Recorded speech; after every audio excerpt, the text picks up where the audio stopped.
साकेत गोखले कौन है? तो मेरे शब्दों में राहुल गांधी का पाला हुआ पिल्ला है। मैं कपिल सिब्बल से इतना ही कहूँगा, जीवन में और कोई वायदा तूने निभाया या न निभाया, लेकिन कम से कम सार्वजनिक रूप से आत्महत्या की बात कही है, करके तो दिखाओ। अगर असल में किसी एक माँ बाप की औलाद हो तो इस कार्य को पूरा करो। ये मुहूर्त की बातें करने वाले लोग कौन हैं? स्वरूपानंद सरस्वती ने लिखित बयान अभिमुक्तेश्वरानंद अपने शिष्य के थ्रू जारी करवाया कि कोरोना के काल में हिंदू जनता को राम भक्त मंदिर नहीं चाहिए। ये बनारस की मीडिया ने इस खबर को चलाया है कि मंदिर नहीं चाहिए, अर्थात एन केन प्रकारेण मंदिर के काम को विलंबित करना।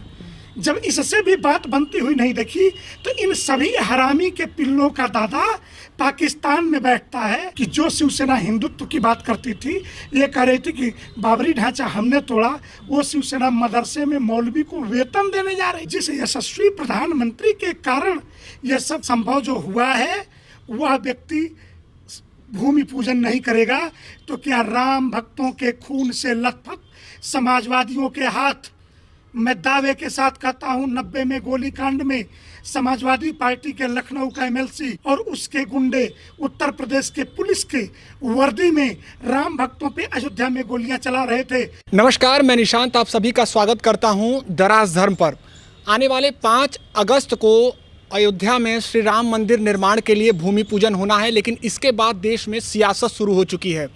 कांग्रेस पार्टी के करीबी माने जाने वाले साकेत गोखले ने अर्जी डाली है इलाहाबाद हाई कोर्ट में जो है कि भूमि पूजन रोकने के लिए, लेकिन हालांकि वो अर्जी खारिज हो गई। अभी कुछ मिनट पहले ये खबर आ रही है। इस बात पर आज हम प्रतिक्रिया लेंगे। हमारे साथ जुड़े हैं अखिल भारतीय संत समिति के राष्ट्रीय महामंत्री स्वामी जितेंद्रानंद सरस्वती जी, हम उनसे बातचीत करेंगे।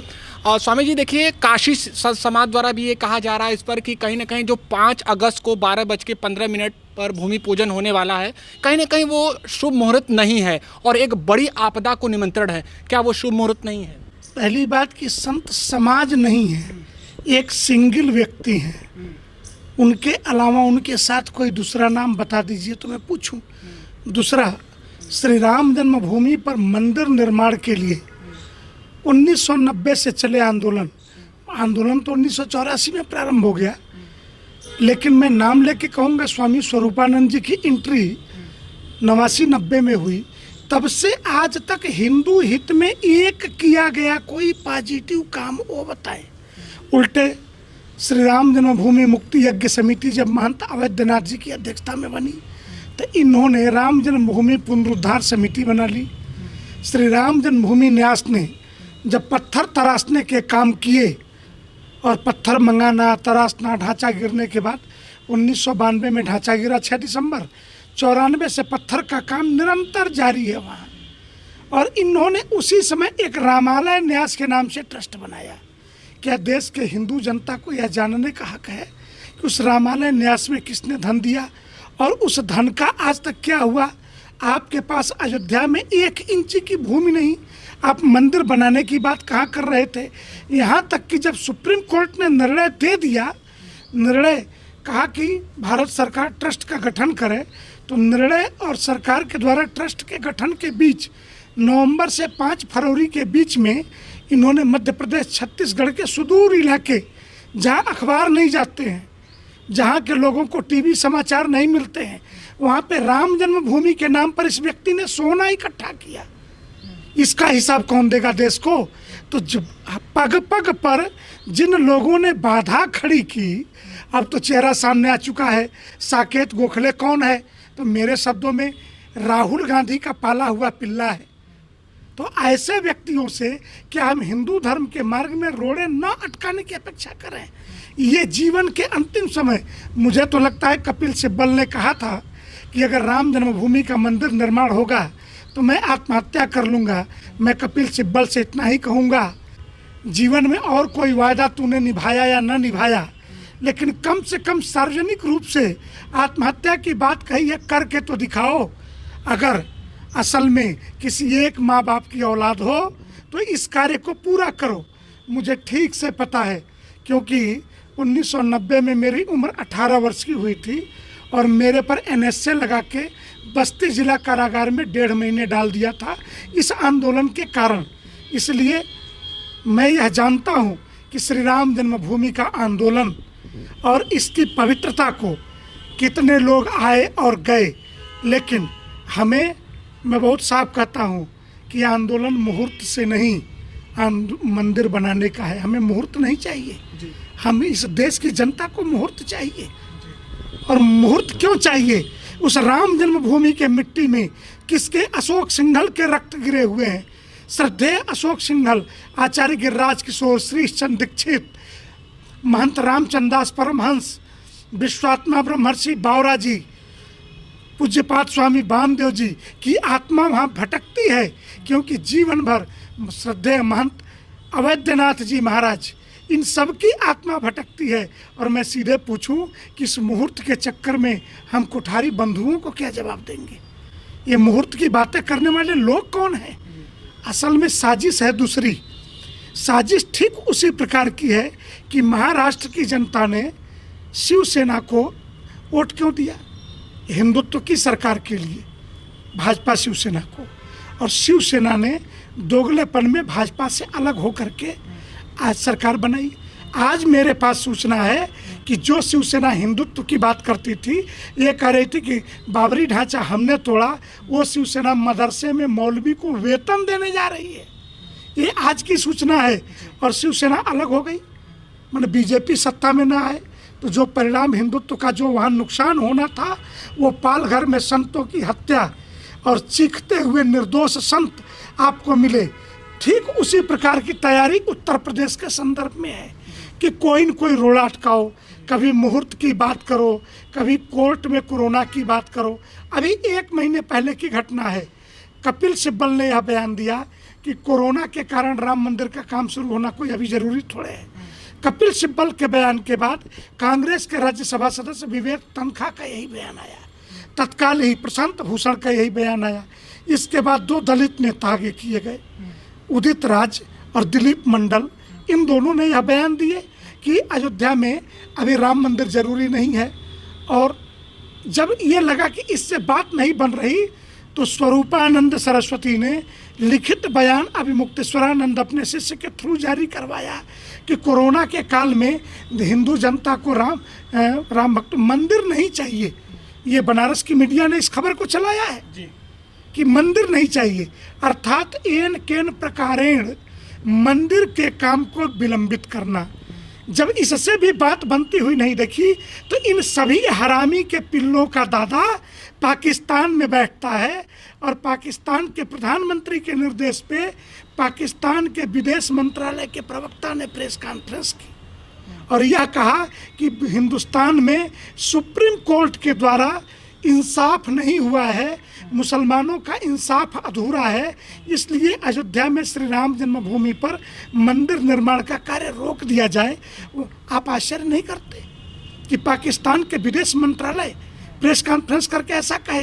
तो पाकिस्तान के विदेश मंत्रालय कपिल सिब्बल, विवेक तनखा, प्रशांत भूषण से लेकर के अभिमुक्तेश्वरानंद सरस्वती, दिलीप मंडल और उदित राज तक, और अंततोगत्वा सुप्रीम कोर्ट में बिहार के 2 नवबौद्धों की याचिका गई कि ये साकेत है, और उन दोनों याचिकाओं पे 1-1 लाख का जुर्माना सुप्रीम कोर्ट ने ठोका। यह भी गुजरा।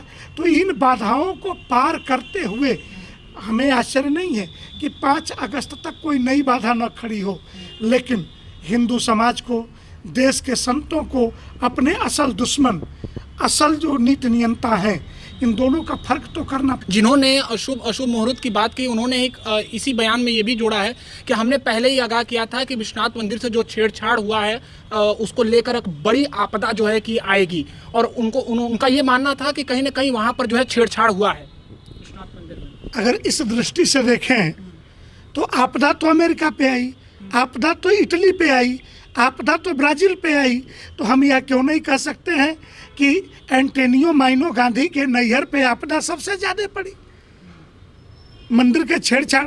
तो इस तरीके के कुतर्कों को, वेटिकन सिटी में 2000 से ज़्यादा पादरी मर गए, तो किस पर आपदा हम ठीक माने? मौत के आंकड़े जनसंख्या घनत्व के आधार पर ब्राज़ील के सबसे ज़्यादा हैं, अमेरिका में 1.5 लाख लोग के आसपास मर गए, तो वहाँ पे इस मंदिर के छेड़छाड़ का क्या? इस तरीके की मूर्खतापूर्ण बात करने वाले सनातन हिंदुओं के कभी धर्माचार्य नहीं हो सकते। और जो लोग वेटिकन सिटी के पाले हुए गद्दारों से अपने माइग्रेन का इलाज कराते हो, ऐसे लोगों को सनातन धर्मावलंबी अपना धर्माचार्य कैसे मान लेगा? मैं एक बात जानता हूँ, जब यह बात काशी विश्वनाथ धाम कॉरिडोर को लेके हुआ था, हमसे भी पूछा था, हमने एक ही बात कही थी कि वेटिकन सिटी में 5 लाख ईसाई खड़े होकर के पूजा कर सकते हैं। मक्का में 5 लाख मुसलमान एक साथ हज कर सकते, नमाज पढ़ सकते हैं। क्या हमारे पास हिंदुस्तान का कोई ऐसा तीर्थ स्थल है जहाँ पे 50,000 व्यक्ति भी एक साथ भगवान के दरबार में खड़े हो सके? ये बातें, और देखिए इसको लेकर राम मंदिर निर्माण को लेकर सियासत शुरू हो चुकी है, क्योंकि बात ये कहा जा रहा है कि ऐतिहासिक दिन है। देखिए गुरुजी, समाजवादी पार्टी के जो प्रवक्ता है उन्होंने कहा कि प्रधानमंत्री मोदी कोई सिद्ध पुरुष नहीं है, उन्हें ये हक कैसे मिल गया कि वहां पर वो भूमि पूजन में शामिल होने की जा रहे हैं। इस देश के हजारों संत श्री राम जन्मभूमि तीर्थ क्षेत्र ट्रस्ट में 5 संत हैं। पूज्य संत जगतगुरु शंकराचार्य, युग पुरुष स्वामी परमानंद जी, गोविंद देवगिरी जी, जगतगुरु मध्वाचार्य जी, पूज्यपाद नृत्य गोपाल दास जी, और सबने सामूहिक निर्णय लिया।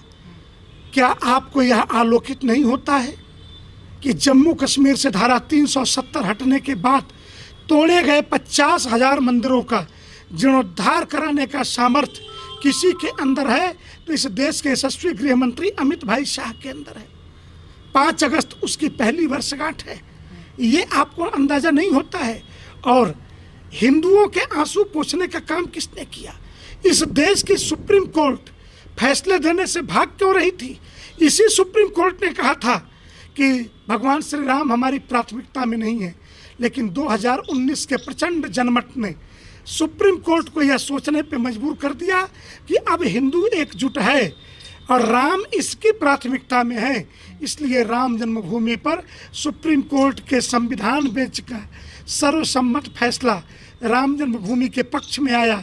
और जिस यशस्वी प्रधानमंत्री के कारण यह सब संभव जो हुआ है, वह व्यक्ति भूमि पूजन नहीं करेगा तो क्या राम भक्तों के खून से लथपथ समाजवादियों के हाथ, मैं दावे के साथ कहता हूँ 90 में गोली कांड में समाजवादी पार्टी के लखनऊ का एमएलसी अरुण शंकर शुक्ल उर्फ अन्ना और उसके गुंडे उत्तर प्रदेश के पुलिस के वर्दी में राम भक्तों पे अयोध्या में गोलियां चला रहे थे।